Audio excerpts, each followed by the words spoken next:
Good morning and welcome to the Christian Quality Engineer. I'm heading the wrong direction because I went into work early so I could go home and run to the dentist. And then I'm going to head back up to work in a little bit after that.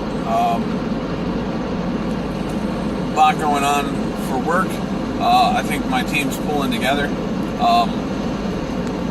And again, I'm not the manager, so I'm not like the head of the team. I just think it's, we've hired a couple new people in, and they're working out really well and meshing together as part of the team, and I think that's a good and wonderful thing.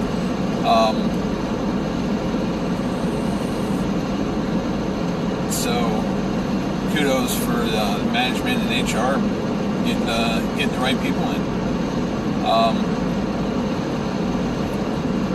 Then I've been reading Proverbs still. The section I've gone through, the rest of chapter 6 and chapter 7 is mostly about the adulterous woman, the prostitute, and how we need to stay away and stay aware and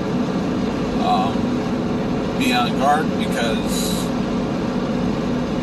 they're enticing and seductive, and it's a dangerous place. Who can carry fire? Who can carry fire close to their shirt and not catch on fire? It's a dumb thing to do, right? So we need to be on guard and be aware of that. But it doesn't really apply much to quality, and that's what this podcast is supposed to be about. I'm still trying to figure out, and again, I think once we get more into Proverbs, there's a lot of other Proverbs about the wisdom and not lying and whatnot that I think more directly align with what I kind of see this podcast doing, talking about quality and the Bible at the same time. And I guess not every episode has to be about the Bible. Not every episode has to be about quality. But right now I think I've been very heavy on the religious side, and honestly I don't think that's my forte. I say and I believe that R.C. Sproul's correct in saying everybody's a theologian, and to that regard I do my best to learn and stay aware and understand God's Word as much as I can. After all, it's also, I believe, the duty of the parents, especially the father, to teach their kids the way of the Lord, so that they always have it in front of their eyes and on their fingertips when they work. And to teach, you need to know. And so I think I know more than a lot of people, but I'm definitely not a trained theologian, never been to a seminary.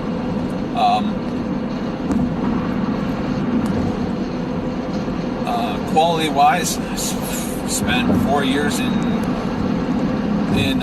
college, got my engineering degree. I passed the fundamentals of engineering. I worked in a test lab. I worked in medical devices. And I've spent the last 9 years in automotive, interior and exterior,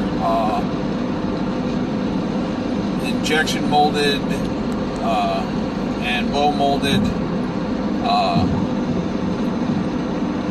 molded in color, paint, assembly, and because of that, I think I can speak pretty well to quality engineering from the automotive supplier side, and what they ask of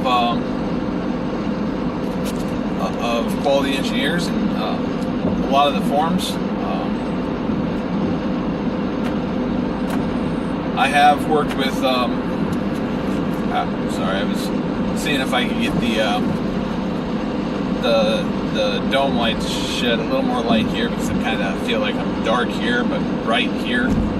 So I don't know. I'm driving. I'm not not a videographer. I do like taking pictures though. But anyways, I've mostly worked with Ford, but I've done quite a bit also with FCA, or as they're called now, Stellantis. But I did the work when it was FCA. I've done, well, technically I've been involved with 3 Nissan launches. That was a weird thing. I was on it, I was off it, I was on it again. And right here at the last minute, as we're actually handing it off to production, I'm off it. But yeah, I could get their process and how they go through everything. I've read the Toyota Way, so I get how Toyota does some of their stuff. I haven't actually done all their paperwork though. I've done Mazda, and I've launched one program for them, and I've Honda. I'm in the process of launching 2 of them, and then I've assisted co-workers in launching some GM stuff. My plant's actually like 70% GM,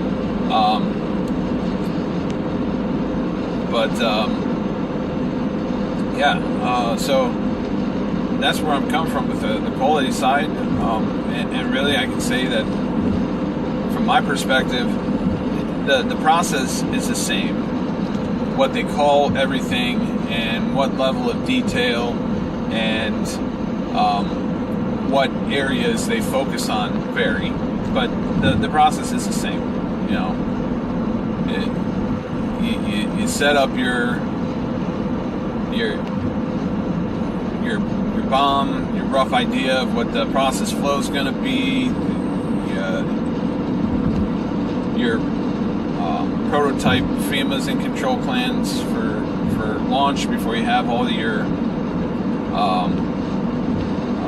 production ready tools in. You do all your testing, which everybody has their own standards. We're going to do GMW whatever 17503 for this weld test, and then Ford's going to have their own WSS whatever number for their weld testing, and you go through all those PV and DV testing, and you get your AAR, and you get your capacity analysis reports, and your inspection data sheets, and you do your layouts, and you do your capabilities, and you do your gauge R&Rs, and yeah, I know that I said that one out of order, and all that stuff, and you do it a little bit here, a little bit there, for about 1.5 years to 2 years, depending on the customer, and then the next thing you do is you have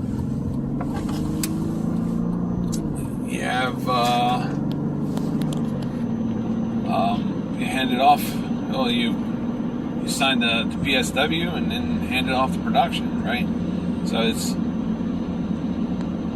pretty much all the same. But like I said, Honda is going to focus more on, say, appearance and their measurement data, and Ford's going to focus more on the AAR and PV/DV testing, and Nissan, they have real heavy into their safe launch procedures and making sure those are all squared away, and which customers are going to focus on whatever kind of depends on their past history, where they've been hurt in the past, and emphasize that for a couple of years, and then hopefully they get it squared away, right? And so anyways, 10 minutes, that's usually my limit, plus I'm about ready to pull into my driveway, at least getting on my street. And it's a different episode today, but I think it was still pretty good. So remember, like, share, subscribe, and commit your work unto the Lord. Thanks.